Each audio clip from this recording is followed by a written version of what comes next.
아멘. 참, 이 홍수가 언제 끝날지도 모르고, 아직까지도 또 내일 모레까지 비가 또 엄청 더 올 예정이라고 지역에 따라서는 그런 예보가 있는데, 참 보면서 여러분 어떤 생각을 하시는지요? 참 물이 무섭구나 하는 거.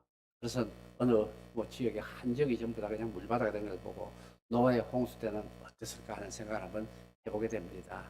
그래서 이것을 보면서 더더욱 우리가 참 보잘것없구나, 부질없구나, 인간의 문명이, 인간의 과학이, 아무리 인간의 머리가 아무리 있다 그래도 정말 대책 없는 일들이 많구나 생각을 해봅니다. 지난주에 언제 주중이었습니다. 이런 이제 주말에 홍수 예보를 앞두고 그냥 기상청에서 홍수 예보를 많은 비가 내릴 것이다 이런 홍수 예보를 앞두고 그러면서 어느 뉴스의 앵커가 이제 그 요즘 홍수 특집 보도를 하고 있지요. 그러면서 앵커가 참 마지막으로 마치면서 하는 이야기가 인간은 하늘을 이깁니다라는 옛말이 있습니다. 이렇게 소개를 하더라고요. 그래서 참 그 말이 뭐 저는 이제 들으면서 그래 우리 이렇게 많은 홍수가 오고 비가 오더라도 잘 대비해서 잘 감당하자 이런 어떤 그 격려의 취지로 위로의 취지로 했다고 이렇게 좋게 해석을 하고 싶은데요. 그런데 그런 말에 하는 배경에는 심리에 보면 인간은 할 수 있다는 이런 어떤 그 인간의 적극적인 의지 사고 이런 것이 잠재의식 중에 있다는 것이죠. 그래서 물론 우리가 참 모든 일을 적극적인 의지를 가지고 감당할 수 있다 하는 어떤 그 아주 자신감을 가지고 모든 일을 대비하는 것은 필요한데 이런 자신감을 가졌을 때는 그 밑에는 무슨 위험이 있는 거니까 뭐 이러면 어때 저러면 어때 어떤 교만한 마음이 있어가지고 겸손하게 철저하게 대비를 안 하고 그냥 이 정도는 괜찮겠지 이 정도는 괜찮겠지 자기가 판단해 볼 거리는 그런 경향이 있다는 것이죠. 그래서 우리가 이 땅 살아가면서 인간들은 언제나 적극적인 의지로 긍정적인 사고로서 모든 일을 그렇게 용기 있게 감당을 하라고 이렇게 격려하고 응원가를 불러주는데요. 이 응원가의 밑바닥에 언제나 위험이 도사리고 있다는 거예요. 하나님은 우리에게 언제나 그렇습니다. 우리가 정말 우리 힘으로 할 수 있는 것은 없다는 것을 우리가 깨달아는 것이죠. 그래서 언제든지 어떤 상황에서든지 내 힘으로 할 수 없는 것이 많고 우리 인간의 과학으로 인간의 능력으로 무엇이 개발이 되더라도 할 수 없는 것이 많으니까 더욱더 겸손히 하나님을 의지하며 하나님을 두려워하며 살아라는 것이지요. 그런데 우리는 조금만 잘 되면은 그냥 그렇게 언제 그랬냐는 듯이 또 내 잘났다고 고개를 쳐들고 어깨를 그냥 으쓱거리면서 그렇게 그냥 자만해 떠는 그런 경향이 있는데 우리나라도 최근에 와서 이런 경향이 있지 않나 생각을 한번 해보게 됩니다. 좀 이제 잘 살게 되었다고 세계의 어떤 경제가 세계 10위권이 되었다고 뭐 이렇게 저렇게 하면서 나름대로 자부심을 갖는 거 좋습니다. 정부에서 국민들에게 이런 어떤 자긍심을 갖게 해주는 거 그것도 필요하고 좋습니다. 그런데 그 배경에는 우리가 이만큼 잘 사니까 이제 그러면서 그냥 좀 어깨에 힘주면서 그렇게 그냥 하나님을 거역하는 그 길이 더 이제 경향이 심해져 가고 있다는 것이죠. 그러면서 내가 이 정도 노력했고 내가 이 정도 우리가 하니까 그러면서 자기 자신들의 인간의 소중함을 인간의 인권을 조종하면서 인간이 소중한 것까지는 또 좋은데요. 인권이 조종하다면서 나의 권리를 주장하면서 언제든지 그런 이제 사회 분위기가 되다 보니까 하나님을 경외하는 것은 점점 더 멀어지고 있죠. 그래서 이거 참 우리 인간의 어쩔 수 없는 연약한 점이 아닌가 생각을 해봅니다. 이스라엘 백성들도 광야에 있을 때는 열심히 하나님만 따랐잖아요. 원망 불평하고 어렵고 힘들어서 그렇게 그냥 원망 불평하더라도 다른 대책이 없으니까 하나님만 따라가지고 가나안 땅에 들어갔는데 좀 먹고 살만하니까 그냥 고개 쳐들고 하나님이 어디 있느냐 뭐 이렇게 하면서 그냥 하나님을 두려워하지도 않고 그렇게 살았죠. 그래서 하나님께서는 오늘 말씀을 하십니다. 이 이스라엘 백성들에게 말하라고 하면서 너희가 나를 두려워하지 않느냐 내 앞에서 떨지 아니하겠냐 이럽니다. 하나님의 백성이 하나님을 두려워하지 않고 하나님 앞에서 떨지도 않으면서 하나님을 겁내지도 않으면서 그리고 나서는 하나님을 경외하자고 경외하는 마음도 없어졌다고 이렇게 말하고 있습니다. 우리 하나님의 백성이라면 가장 기본이 하나님을 경외하는 것입니다. 우리의 예배도 하나님을 경외하는 자세로서 마음으로서 예배를 드려야 하는 것이 기본입니다. 하나님을 경외한다. 하나님을 두려워하는 일입니다. 그래도 하나님을 사랑합니다. 정말 하나님 앞에 조심합니다. 그래서 하나님을 더욱더 존중하고 더욱더 공경하고 정말 하나님께 더욱더 복종하고 순종하고 이 모든 것이 합쳐진 것이 경외라고 볼 수가 있습니다. 단지 공포심에서 그냥 그렇게 떠는 것이 아니라 정말 사랑하는 마음에서 하나님을 더욱더 경외하는 존중하는 마음에서 내 자신을 돌아보면서 내 자신의 행동을 조심하면서 언행을 조심하면서 더욱더 하나님을 기쁘시게 하나님이 좋아하시는 기뻐하시는 그런 삶을 살고자 애쓰고 노력하는 그런 마음가짐으로 살아가는 자세, 하나님을 경외한다고 볼 수 있습니다. 하나님을 경외하면 어떨까요? 예배를 나올 때도 언제든지 하나님이 어떻게 하면 기뻐하실까? 내가 어떻게 하면 하나님이 기뻐하시는 예배를 드릴 수 있을까 하는 생각을 하게 됩니다. 어떻게 하면 내가 좀 더 은혜를 누리고 내가 좀 더 마음이 기뻐지고 그걸 추구하기 이전에 어떻게 하면 내가 하나님을 좀 더 기쁘시게 해드릴 수 있을까? 내 자신을 먼저 돌아보는 것이 하나님을 경외하는 사람의 예배 자세라고 볼 수가 있습니다. 그런데 언제부턴가 교회 내에서도 하나님을 믿는 성도들이라고 하면서 하나님의 자녀라고 하면서도 어떻게든지 예배에서 내가 만족을 해야 되고 내가 행복하게 되고 내가 기쁨을 누려야 되고 내가 원하는 것을 이루어야 되고 이 모든 것이 예배에서 나 중심이 되어가고 있는데 이거야말로 하나님이 원하시는 예배는 아니죠. 하나님을 경외하는 사람의 예배가 아니라 나를 사랑하고 지극히 이기적인 사람의 예배 자세라는 것이죠. 그래서 이런 삶을 살다가 보니까 결국은 하나님의 백성이라는 이스라엘, 하나님의 그 모든 은혜를 누렸던 이스라엘 백성들, 그리고 하나님이 자기들의 삶에 어떤 영향력을 가지고 어떤 능력으로 자기들을 이렇게 인도해주고 지켜주시나 그걸 다 경험했던 이 사람들조차도 다 잊어버리고 그리고 나서는 눈이 있어도 보지도 못하고 귀가 있어도 듣지도 못하면서 하나님을 두려워하지도 않고 하나님을 경외하자는 이런 백성이 되었다고 하나님은 이렇게 한탄을 하시죠. 책망을 하시죠. 그러면서 자기들에게 곡식을 주고 농사를 짓게 해주신 분이 누구냐 이거죠. 이른 비와 늦은 비를 줘서 너희들에게 추수하고 곡식을 짓고 살아갈 수 있도록 해주는 분이 하나님이라는 이 사실도 잊어버리고 그리고 그냥 하나님을 배반하고 하나님을 반역한다 이거죠. 그것이 뭔가 하니까 그들의 마음이 이미 그렇다는 것이죠. 겉으로 무엇을 떠들더라도 이 사람들이 마음이 보면은 이미 보니까 반역하고 배반하는 마음이 있다고 23절에 있죠. 배반하고 반역하는 마음이 있다라고 말하죠. 그리고 그 다음에 또 24절에 보면 너희 마음으로 여호와를 경외하지 말하지도 않는다 그죠. 마음속에 하나님을 경외하는 마음조차도 없다는 이 사실입니다. 그래서 중요한 것 무엇일까요? 우리가 외적인 행동, 외적인 예배 드리고 외적인 종교적인 의식적인 활동을 하는 것도 중요하지만 정말 무엇보다는 우리가 마음으로 하나님을 거역하는 마음이 없어야 합니다. 겉으로는 그런 척하면서 속으로는 그냥 마음 하나님을 거역하고 반역하고 배반하는 이런 마음, 경외하지도 않고 무례하게 이런 마음이 마음가짐이 없어야 된다는 것이죠. 그래서 그 원리가 뭐입니까? 먼저 마음으로 믿어야 된다는 것입니다. 마음으로 하나님을 경외해야 되고 마음으로 하나님을 공경해야 되고 마음으로 하나님을 두려워해야 되고 그래서 입으로 시인을 하고 바깥으로 행동을 해서 하나님을 대한 그 같은 또 올바른 자세로서 살아가야 한다는 것이죠. 그래서 이와 같이 정말 우리가 하나님을 좀 두려워하면서 살았으면 합니다. 여기 보니까 파도도 바닷물도 하나님이 한번 정해놓으신 걸 이걸 넘어서지 않는다는 것이죠. 모래를 둬서 파도를 보고 또 모래를 넘어가지 말라고 그러고 이걸 영원히 하나님이 말씀하셨으니까 파도도 그 말씀 따라서 하나님을 두려워해서 하나님의 말씀을 지키는데 너희들은 인간이 되어서 하나님의 백성이 되어서 어떻게 나를 그렇게 배신하며 나를 배반하며 반역하는 마음을 갖고 말씀을 거역하면서 살아가느냐고 이렇게 말씀하면서 너희들이 이 허물과 너희들이 이 죄 때문에 너희들은 누려야 할 모든 은혜도 못 누리고 혜택도 못 누리고 아마 이 당시 보니까 이른 비 늦은 비도 안 오고 추수 때가 되어도 추수도 못하면서 가뭄이 있었던 것 같습니다. 그러니까 이와 같이 한 해가 가뭄이 일어나가지고 너희들 추수도 옳게 못한다. 이것이 뭐 때문에 그러느냐? 너희들의 허물 때문에 너희들의 죄 때문에 그렇다는 것이죠. 25절입니다.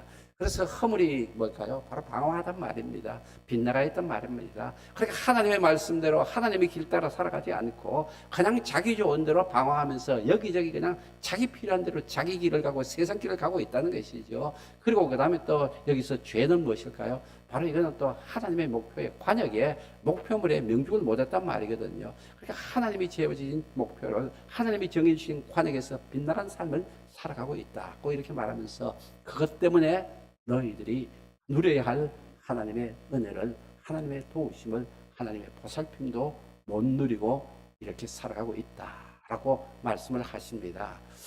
그래서 참 우리는 이런 어렵고 힘든 이런 시기를 맞을 때마다 사실 참 자연재해 요즘 와서 더 심하죠. 가뭄이 들었다 그러면 엄청난 가뭄이 들어가지고 정말 바닥이 논바닥이 아니면 저수지 바닥이 댐 바닥이 그냥 쩍쩍 갈라질 정도로 그렇게 아주 극심한 가뭄이 들어버리고, 또 비가 오니까 이거 비가 참 이렇게 독하다는 건 전 처음 봤습니다. 그래서 이번에 보니까 새로운 용어를 하나 들었습니다. 무슨 거 하니까 옛날에는 뭐 폭우, 호우주의보 이랬는데 극한 호우란 말이 나왔더구만요. 그러니까 비도 그러니까 단순히 호우, 뭐 폭우 정도가 아니라 극한 호우라고 이렇게 말합니다. 이걸 보니 뭐 시간당 얼마 이상이고 또 뭐 그 하루 동안에 얼마고 뭐 며칠 동안에 얼마 이런 강수량에 따라서 그러는데 극한 호우라 할 정도로 그만큼 이렇게 점점 더 자연재해도, 우리에게 미치는 자연재해도 점점 더 심해져 가고, 정말 거기에 따른 피해, 우리가 받는 피해, 고통도 점점 더 커지고 있다는 것입니다. 지금 점정적으로 지금 재해라든지 이런 것이 점점 더 커지고 있다는 것이죠. 여러분, 말세에서 요한계시록에 보면 하나님이 벌을 내리실 때 조금씩 수위를 높입니다. 조금씩 수위를 높인 건 뭡니까? 너희들이 매를 덜 맞고 정말 한 대라도 덜 맞고 빨리 하나님 앞에 돌아오라는 것 같은 하나님의 사랑의 사인입니다. 그런데 우리 인간들이 보니까 어리석고 지각이 없다 그러잖아요. 이렇게 조금 어려움이 내렸을 때 아이고 하나님 나를 부르시구나, 나를 돌아보라고 하시는구나, 그래서 내가 하나님 앞에 무릎 꿇고 내 잘못을 깨닫게 되고 회개 하나님 앞에 돌아가야 되겠다, 내가 하나님 앞에서 좀 더 허물이 된 것이 없는가, 내가 죄된 것이 없는가 자신을 살펴보면서 하나님 앞에 가려는 계기로 삼아야 되는데, 오늘 말씀하셨듯이 어리석고 지각이 없으며 눈이 있어도 보지 못하고 귀가 있어도 듣지 못하는 백성이 되다 보니까 이렇게 내려도 그냥 모르는 거죠. 이렇게 심해도 모르는 것이죠. 여러분, 세상 사람들은 뭐라고 하더라도 우리 하나님을 믿는 하나님의 사람들, 하나님을 경외하며 하나님을 두려워하는 하나님의 사람들이라면 내 인생에 닥치는 여러 가지 현상을 바라보면서 그것을 믿음의 시각으로 바라보고 믿음의 시각으로 믿음의 귀를 가지고 하나님의 말씀에 귀를 기울여야 한다는 것입니다. 또한 전체적인 어떤 전체 상황 가운데서 오는 어려움이 있더라도 자연의 재해가 되든 아니면 뭐 질병의 재해가 되든 어떤 것이 되어지든 간에 그 가운데서 언제든지 우리가 바르게 보고 바르게 들어야 한다는 것입니다. 무엇을 바르게 봐야 할까요? 하나님의 섭리의 손길을 바라봐야 합니다. 무엇을 들어야 할까요? 하나님이 우리를 향해 주신 하나님의 말씀의 귀를 기울여야 합니다. 그런데도 우리는 엉뚱한 것에 마음이 빼앗겨 있고 엉뚱한 것에 우리의 관심이 가 있다 보니까 우리는 어떻게 해요? 봐야 될 것은 보지 못하고 보지 않아도 될 것은 열심히 보고 있는 이런 현상이라는 것이죠. 우리가 사실 다 보는 것 같지만 다 보는 것 없습니다. 길기랑 지나가면서도 우리 못 보는 거 훨씬 많죠. 그런데 이상한 건 뭡니까? 내가 관심 있는 것은 다 보게 된다는 것입니다. 내가 관심을 가진 것은 보게 돼요. 그런데 내 관심이 하나님과 관심과 같으면 내가 얼마나 좋습니까? 그런데 우리 인간의 욕심이 있고 죄성이 있기 때문에 나의 관심이 하나님과 관심과 같아질 수가 없다는 것이죠. 언제든지 우리는 욕망이 이끌려서 내 좋은 대로, 내 호기심이 가는 대로, 쾌락이 가는 대로, 그냥 눈이 즐거운 대로 따라가게 돼 있지, 하나님이 나에게 보기를 원하신 것은 보는 눈이 없어진다는 것이죠. 그리고 그 다음에 이 귀가 있어도 하나님의 말씀을 듣기보다는 세상에 그냥 이런저런 내 귀에 달콤한 소리를 들어가면서 살아가는데, 그러다 보니까 정작 모든 상황 가운데서 하나님이 우리에게 주시는 그와 같은 그 모든 것은 보지도 못하고 상황 가운데 우리에게 들려주시는 하나님의 음성을 듣지도 못하는 어리석고 지각 없는 백성들이 되지요. 그래서 이스라엘 백성들, 이렇게 어리석고 지각 없는 백성들이 있는데 하나님을 두려워하지 않는 사람들의 가장 큰 특징이 무엇일까요? 바로 그냥 자기 멋대로 산다는 것이죠. 자기 멋대로 사는데 어떻게 삽니까? 바로 자기의 유익만을 위해서는 온갖 수단 방법을 가리지 않고 살아가는 것이 하나님을 두려워하지 않고 경외하지 않는 사람들의 특징입니다. 삶의 특징입니다. 오늘도 우리 말씀을 보면은 내 백성 가운데 악인이 있다 그죠? 그러니까 세상 사냥꾼이 매복함같이 지키며 덫을 놓아 사람을 잡으며 26절에 있죠. 그러니까 그냥 온갖 수단 방법을 가리지 않고 자기 이익은 구하는데 아주 혈안이 되어 있다는 것입니다. 남이 어떻게 되든 남을 어떻게 수렁에 빠뜨린 덫에 걸리게 하든 그냥 나만 잘 살면 된다 그러시죠. 그리고 그 다음에 또 세상에 새들이 가득한 마치 너희 집에 속임이 가득하다. 온갖 속임수와 온갖 기만과 온갖 사기술과 온갖 그냥 또 악한 행동은 그냥 다 하면서 자기 배만 채운다는 것이죠. 그렇게 가지고 너희가 번창하고 거부가 되어서 살찌고 윤택한다 이렇게 그럽니다.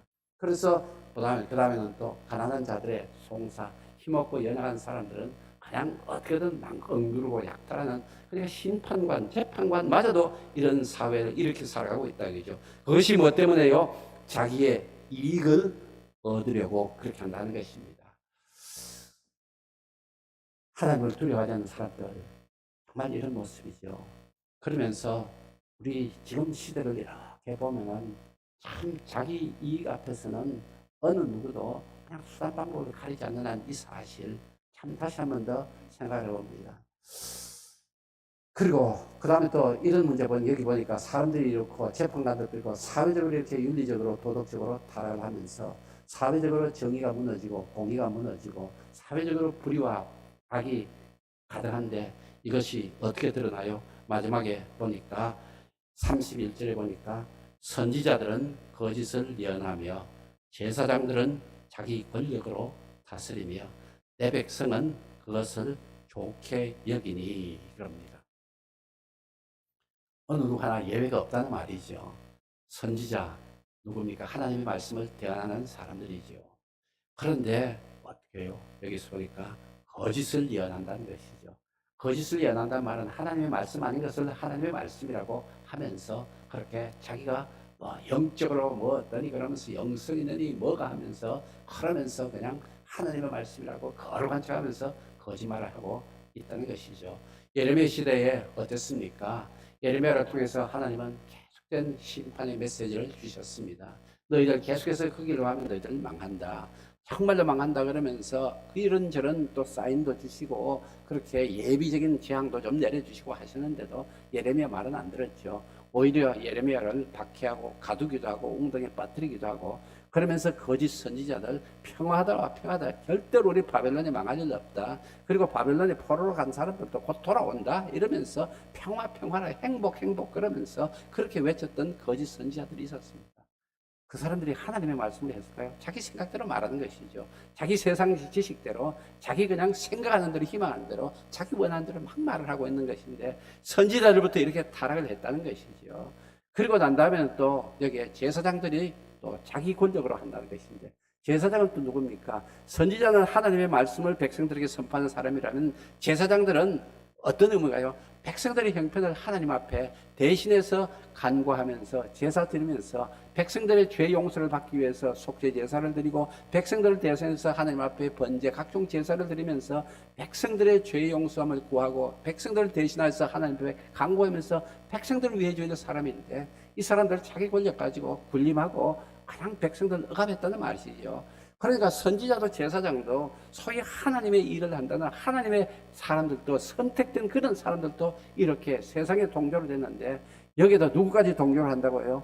바로 백성들마저도 그렇게 좋다 그런 것입니다.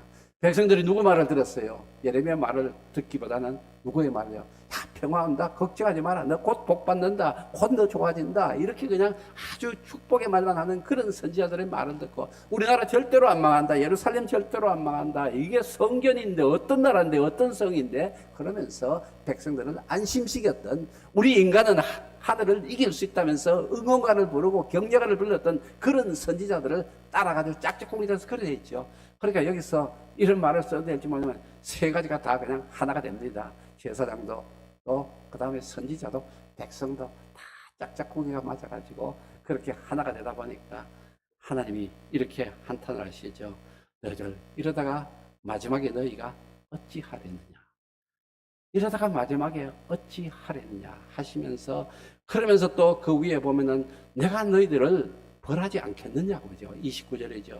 내가 너희들 이런 상황을 보고 내가 어떻게 벌을 하지 않을 수가 없느냐. 그렇게 있겠느냐. 그리고 내가 어떻게 너 같은 이런 나라에 대해서 내가 어떻게 보복하지 않을 수가 있겠느냐 하면서 참 한탄을 하십니다. 이런 현상들이 지금 온 세상에 도처에 일어나고 있죠. 그저께 언제 한번 지난주에 언제 뉴스를 보다 보니까 아르헨티나가 아주 그냥 쇼핑 천국이 됐답니다. 왜 쇼핑 천국이 되는가 하니까 하도 물가가 올라가 가지고요. 정부에서 그 나라가 또 세계적으로 그 소위 말해서 인기 영합주의 정치에 유명한 나라입니다. 그래서 그냥 포퓰리즘이랄까 소위 그게 유명한 나라죠. 그래서 그러니까 그냥 정부에서도 그냥 국민들에게 좋다고 그냥 이리저리 돈 나눠주고 이러니까 국민들도 좋습니다. 그리고 또 그런 저 사람들 계속 찍어가지고 그런 정부가 되다 보니까 인플레가 한때는 어떤 거 하니까요. 점심 먹으러 들어갈 때 그것도 벌써 옛날의 이야기입니다. 뭐 한 20년 더 전의 이야기인데 제가 회사 다닐 때 이야기인 것 같습니다. 그러는데 아르헨티나 주재했던 주재원이 한 소리가 어떤 데는 점심 먹으러 들어가가지고 나올 때 계산하면 계산하니까 금액이 달라져 있다는 것입니다. 그 말은 점심 먹는 시간 동안에도 인플레가 돼가지고 또 화폐 가치가 떨어져가지고 나올 때 계산이 달라야 된다는 그 정도로까지 그 나라 그러는데 그게 벌써 20몇 년 전의 이야기인데 지금도 또 그랬어요. 그래서 지금은 얼마나 화폐 가치가 떨어져 버렸는지 그 인근에 있는 뭐 우루과이인가 어딘가 인근에 있는 나라에서 보니까 그냥 자기들 나라에서 사는 것보다 그 나라 가면은 같은 돈 가지고 4배, 5배 물건을 더 산다는 거예요. 그러니까 그냥 아르헨티나로 가는 차들이 그냥 그 국경에 줄을 잇고 있다는 것입니다. 정작 아르헨티나 사람들은 돈이 비싸가지고 그 물건을 자기들이 화폐 가치가 떨어지니까 물건을 못 사는데 그 물건들 이웃 나라 국민들한테 좋은 일 시킨다는데 이게 왜 그럴까요? 모든 사람이 한 통속이 돼서 오늘 이 본문에 있듯이 선지자도 제사장도 백성들도 전부 다 좋다고 한 통속이 돼서 그렇게 그냥 짝짝 붙기 맞아 그러다 보니까 결국은 그런 지경이 오죠. 그런데 북한을 보다가 저는 그런 생각이 들어가요. 이제 사람들이 아마 이게 비판하고 판단하는 능력이 지각에 없어져 버린 거 아니냐 하는 생각이 드는데 그냥 뭐 어린애들든 노인이든 와가지고 김정은이 앞에 박수 치면서 그냥 아주 뭐 그냥 정신을 못 차리는 걸 보고 나서 참 저래가지고 그러니까 저 사람이나 이 사람이나 전부 다 오늘 또 여기 본문같이 짝짝꿍이 돼서 그래서 너희들 어떻게 하려냐 이런 생각이 참 들기도 합니다.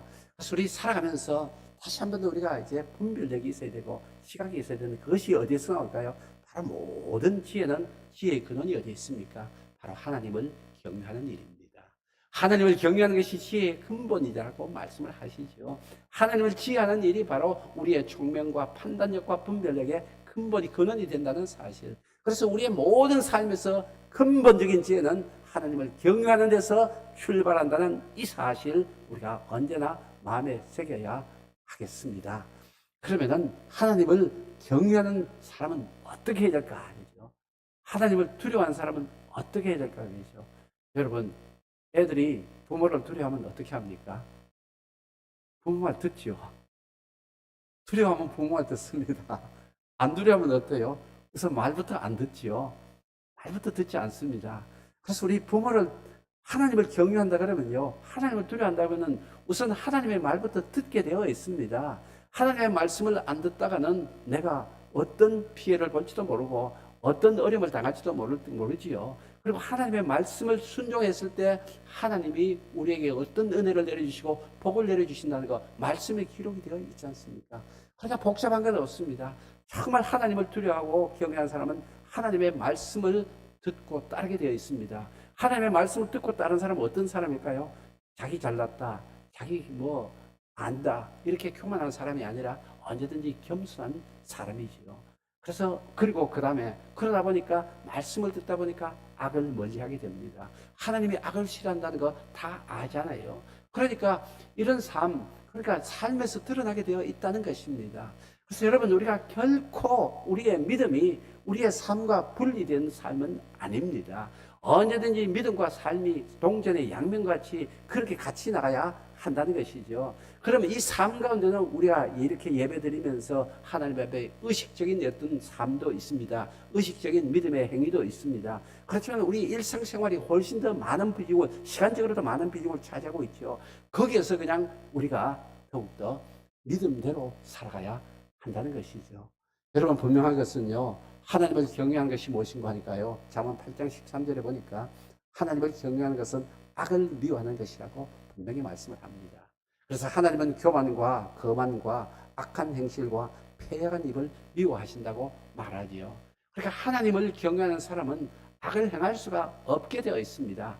거짓말을 할 수가 없게 되어 있습니다. 남에게 덫을 놓고 함정을 넣어서 내가 유익을 취하겠다고 그런 일을 할 수가 없다는 것이죠. 거짓말하는 사람들 봅니까? 악을 행하는 사람들 봅니까? 남을 모함하는 사람들 봅니까? 그 사람들은 하나님이 없는 사람들입니다. 하나님이 없는 사람들, 너희들 마지막에 어떻게 하려느냐?